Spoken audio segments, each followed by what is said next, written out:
Muy buenas, les saluda Fernando Leiva. Hoy veremos inercias, algunos conceptos básicos.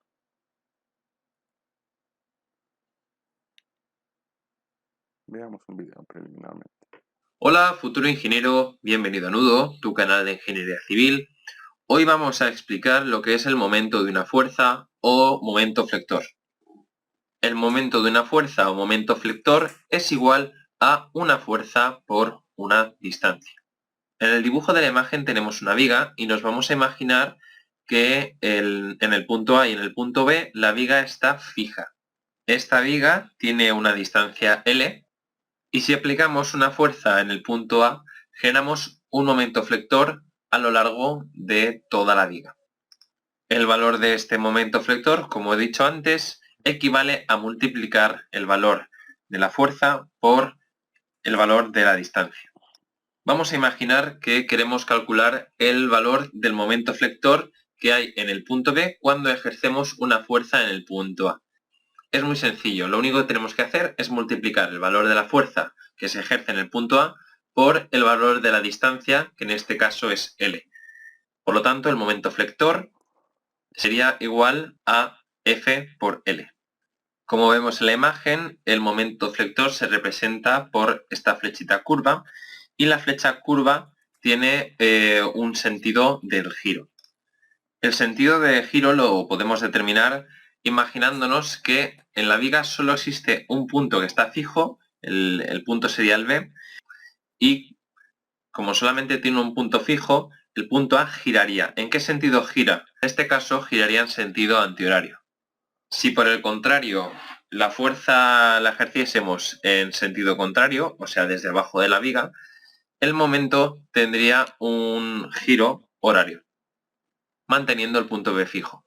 Básicamente, vemos lo que es momento para poder definir lo que es inercia. Vamos a definir la inercia como la resistencia al movimiento rotacional ocasionado por un momento. Veremos algunas configuraciones para el cálculo de inercia. Por ejemplo, tenemos un rectángulo. El rectángulo tiene base, altura. En el libro que usamos de texto vamos a tener dos tipos de inercia.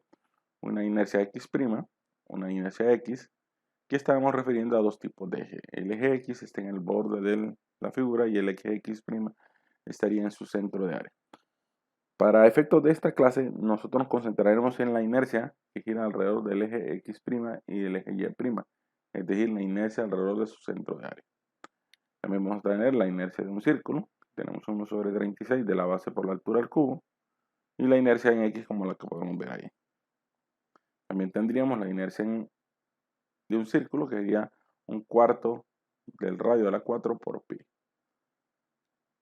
Las inercias son propiedades geométricas que están tabuladas y en nuestro país se emplea la normativa AISC para secciones comerciales de perfiles metálicos. Más adelante veremos un poco más sobre eso. Veremos términos como radio de giro, que sería la raíz cuadrada de la inercia entre el área, y como tenemos dos tipos de inercia, una alrededor del eje X y otra alrededor del eje Y, entonces tendremos dos radios de giro. En este caso, la raíz cuadrada de la inercia entre el área nos daría igual la radio de giro en X y la inercia en Y sobre el área o el radio de giro en Y. También veremos el teorema de ejes paralelos. El teorema de ejes paralelos me dice que si yo tengo una figura, esta figura tiene una inercia alrededor de mi eje B, tiene también un área, y yo puedo trasladar esa inercia a un eje paralelo llamado AA', y será nada más que la sumatoria de las inercias en el eje B más el área de la figura multiplicado por la distancia que existe entre el eje B y el eje A. Más adelante lo veremos con más detenimiento. Esto se usará generalmente para figuras compuestas. En este caso vamos a tener una especie de que no está centrado su elemento vertical de esta manera. Vamos a calcular la inercia de la figura compuesta en su centro de área. Lo primero que debemos de hacer es calcular el centro de área, para lo cual definiremos primero los ejes de referencia, tal como se hizo anteriormente en los videos de centro de área, tanto en eje X como en eje Y. Dividiremos la figura en figuras conocidas, 1 y 2. Calcularemos cada centroide de cada figura, tanto en X como en Y. Y una vez que tenemos todo eso, pues procedemos a calcular nuestro centroide. Dimensiones de la sección. Esta es la dimensión en el eje X, la dimensión en el eje Y, dimensión en el eje X, dimensión en el eje Y y sus respectivos valores de multiplicación por área. Como vemos, obtenemos un centroide. Recordemos, observen, para la figura 1, 2 metros en mi distancia horizontal, 0.5 mi distancia vertical.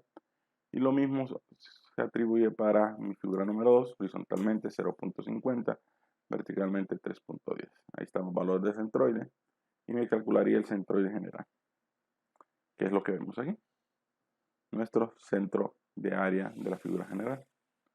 Una vez que tenemos nuestro centro de área, nuestra figura general, recordamos que cada figura, independientemente, tiene su centro de área. Esta figura 2 tiene este centro de área aquí, su figura 1 tiene su centro de área aquí, con sus respectivas denominaciones. Todas referidas a nuestros ejes de referencia iniciales. Eje Y, mi eje X, que estaría aquí. Vamos a calcular el momento de inercia de la figura compuesta, que se hace en sus centros de área. Recordando el teorema de ejes paralelos,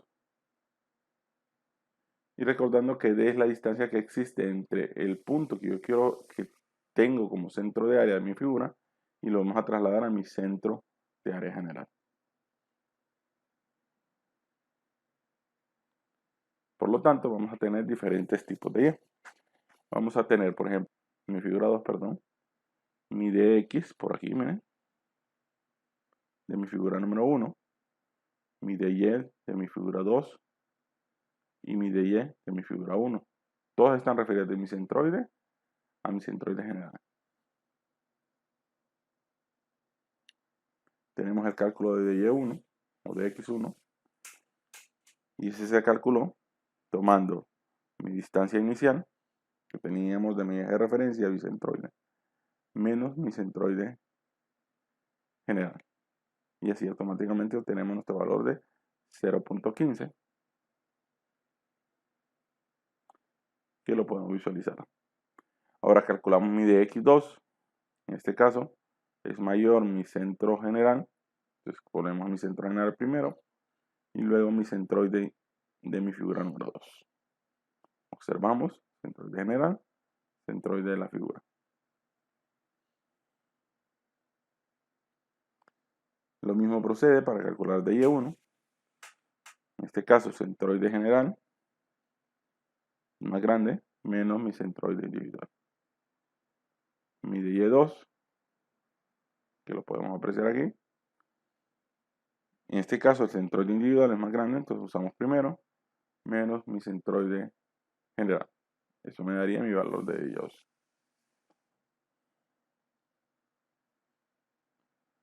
D la puedo escribir de la siguiente manera. Yo puedo escribir dx realmente centroide general menos centroide individual al cuadrado, ya que lo que cambiaría aquí sería la ubicación. Operación dentro del paréntesis media negativa realmente es irrelevante, porque al estar al cuadrado siempre me va a dar positivo.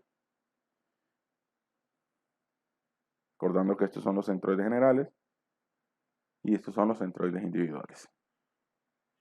Vamos a ver cómo se calcula en Excel. La tabla inicialmente que teníamos en Excel era esta. Esto era la sumatoria de áreas, por brazo. Y esto, sumatoria de áreas por brazo entre sumatoria de áreas, me daría mi centroide en X. Esto es mi sumatoria de áreas por Y barra. Y eso dividido entre la sumatoria de áreas me daría mi centroide en Y.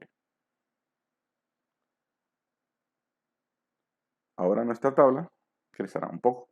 Los elementos adicionales pues serían el valor de inercia, así como mi dy y mis áreas. Veremos cómo calculamos cada cosa. Empleamos la tabla que se usó en su momento. Vamos a comenzar con la inercia en X. Recordemos siempre que usaremos la inercia alrededor del centro de área. Y tenemos entonces un doceavo de la base por la altura del cubo. Importante que el elemento que está lineal siempre será el eje de rotación. En este caso mi eje de rotación es X y por lo tanto estaré usando mi valor en X que vemos aquí. Y ahí tenemos nuestros valores y nuestro resultado en la tabla. Hacemos lo mismo para la figura número 2, la base por la altura del cubo, y aquí sería mi resultado.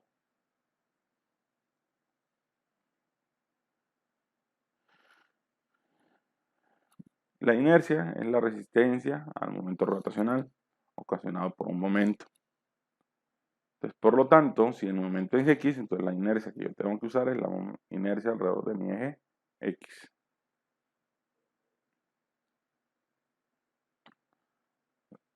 Reiterando nuevamente que el elemento lineal es la distancia que va paralela al eje de rotación.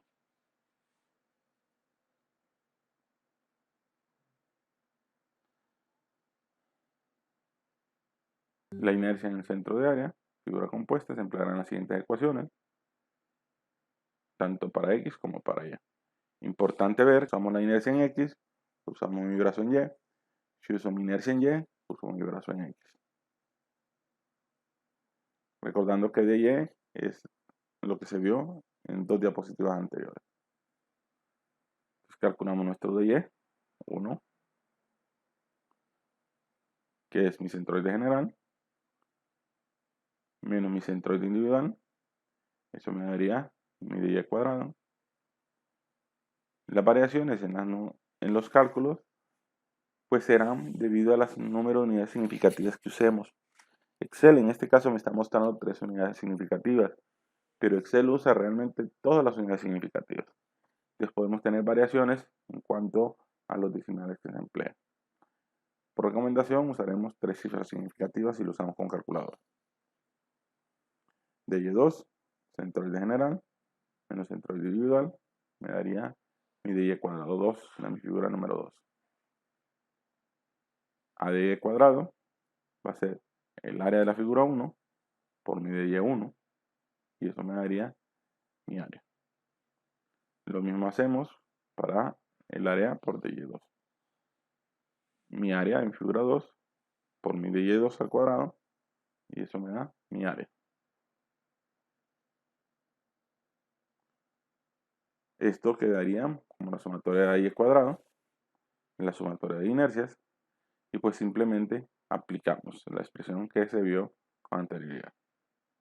Y esto nos daría nuestro resultado como inercia general de mi figura compuesta.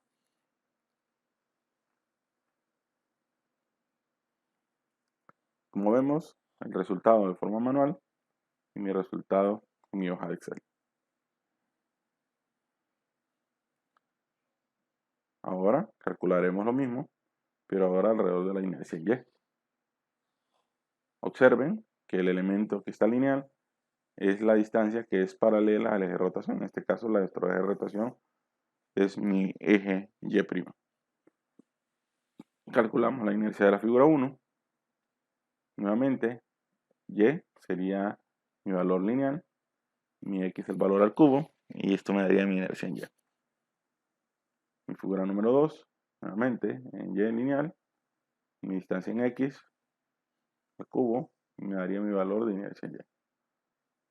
Aquí tendríamos nuestra sumatoria de inercia. Volvemos a calcular, recordando que la expresión es sumatoria de inercia en Y más sumatoria de A por de X. Procedemos a calcular. Veamos los resultados. Nuestro centroide individual, general, perdón, menos nuestro centroide individual.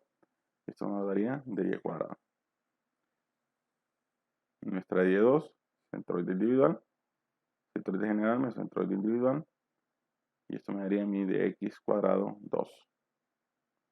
Luego A por dx, el área 1, por mi de x1 al cuadrado, me daría a de x cuadrado. Lo mismo para la figura número 2, mi área, mi de x cuadrado, mi figura. Observen, este de x cuadrado también lo podemos expresar de la misma tabla, que serían estos valores que tenemos aquí. Y calculamos nuestra inercia general, o de nuestra inercia de figura compuesta, alrededor de su centro de área. Sumamos el A de x cuadrado y la sumatoria del AY, de la inercia en Y. Esto nos daría la inercia general, que ya conocemos. Y como vemos, los comparativos, pues tenemos variaciones de unidades significativas dependiendo del número de unidades que estemos usando. Nuevamente, si usan Excel, pues Excel usa todas las unidades. Vamos a ver un concepto de simetría, que es importante para el cálculo que se nos viene. Imaginariamente vamos a tratar de hacer un rectángulo desde la parte más inferior hasta la parte más superior, abarcando el completo de la figura compuesta.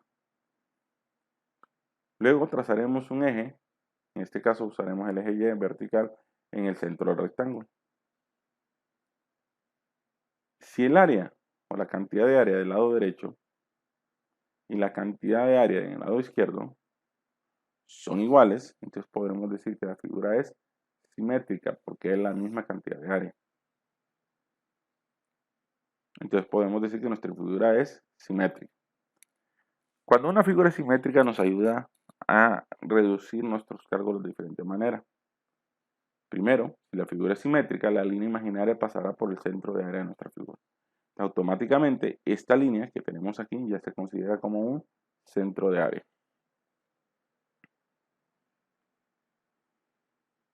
Nuevamente, si la línea imaginaria pasa por el centro de área de nuestra figura 1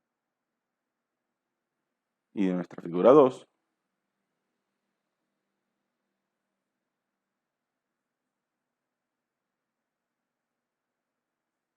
y se define el eje imaginario como el eje Y, la inercia de esa figura compuesta sería igual a la sumatoria de las inercias en Y, debido a que nuestro D es 0. Es decir, que D no existe.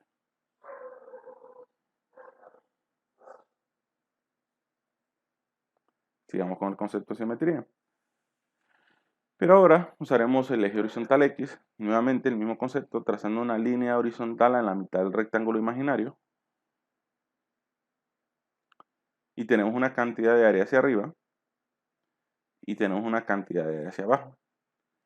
En este caso, no son iguales. Por lo tanto, la figura no tiene simetría vertical. Recordando que la figura se dividió en dos figuras, una figura 1 y una figura 2, entonces podemos calcular los de Y1, de Y2. Y por lo tanto, ya en este punto, como la figura no es simétrica, tendríamos que emplear el teorema de ejes paralelos. Veamos el cálculo de figuras compuestas empleando el AISC. ¿Qué es el AISC? El instituto que controla o categoriza los elementos metálicos en los Estados Unidos, sin fines de lucro, y ellos norman todos los perfiles que nosotros empleamos. Un ejemplo de la tabla que vamos a ver sería este. Esta es un perfil W, al cual al elemento vertical de esa Y la conocemos como alma, y este se conoce como perfil de alma. Cuando vemos la figura, va a tener una nomenclatura. W es el tipo de perfil, 44 indica nominalmente el peralte de la viga, y el 335 indicaría el número de libras por pie. Esto es el peralte, que lo vemos referenciado aquí, el espesor del alma, y una serie de información que estudiaremos más adelante.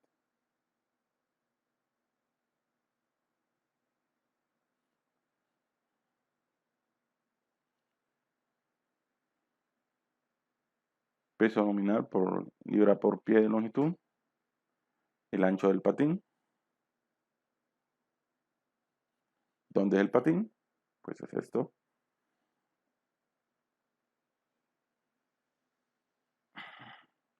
La tabla se ve en dos hojas. En la siguiente hoja pues nos indicaría el peso nominal, observen como el número 335 libras por pie, la inercia alrededor del eje X, la inercia alrededor del eje Y. Veamos cómo obtener información de la tabla. Veamos una información de un perfil 4W13.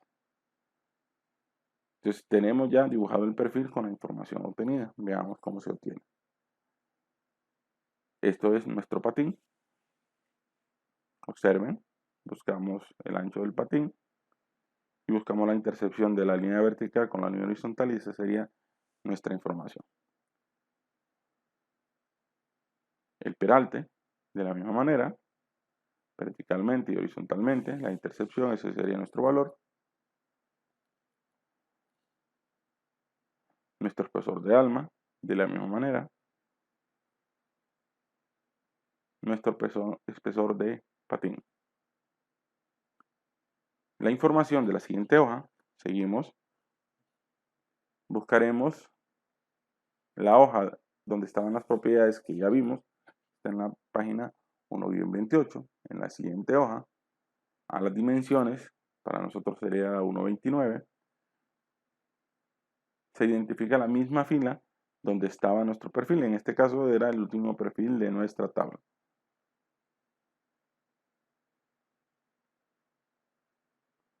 La inercia en X, recuerden, horizontalmente donde se intercepta,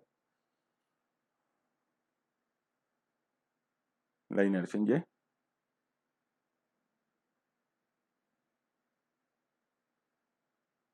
Y veamos un ejemplo ahora utilizando figuras compuestas. Aquí tenemos unas figuras normalmente, nos van a dar los perfiles 4×13 y nosotros buscaremos la información. Veamos cómo tenemos la información. Desde la tabla ISC obtenemos el patín, el peralte, el espesor del alma, el espesor del patín, la inercia en X, la inercia en Y y el área. Son informaciones que nos serán de mucha ayuda. Empleando el concepto de simetría podemos ubicar el centro de área sin necesidad de un cálculo. Recuerden, haciendo un rectángulo imaginario, trazamos una línea horizontal en el centro del rectángulo y una línea vertical al centro del rectángulo. Esto nos daría como resultado una línea imaginaria de esta manera. Entonces ya tenemos ubicado nuestro centro de área. Al tener nuestro centro de área, como andamos buscando la inercia compuesta, buscaremos las figuras que tengan D. En este caso tenemos de X para la figura de la izquierda como para la figura de la derecha. Pero como el eje horizontal pasa al centro de las figuras, pues nuestro D es 0.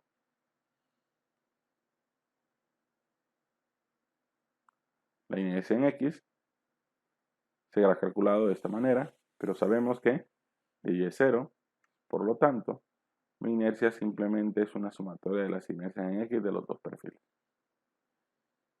ya que Y es 0, pero la inercia en Y no es el mismo caso. En este caso, vamos a emplear los valores de 3.84, que es la inercia alrededor del eje, eje Y, la multiplicamos por 2, porque tenemos dos perfiles, el área multiplicado por el de Y. Gracias por su atención y esta es la forma como podemos calcular algunos conceptos de inercia. Que tengan un bonito día.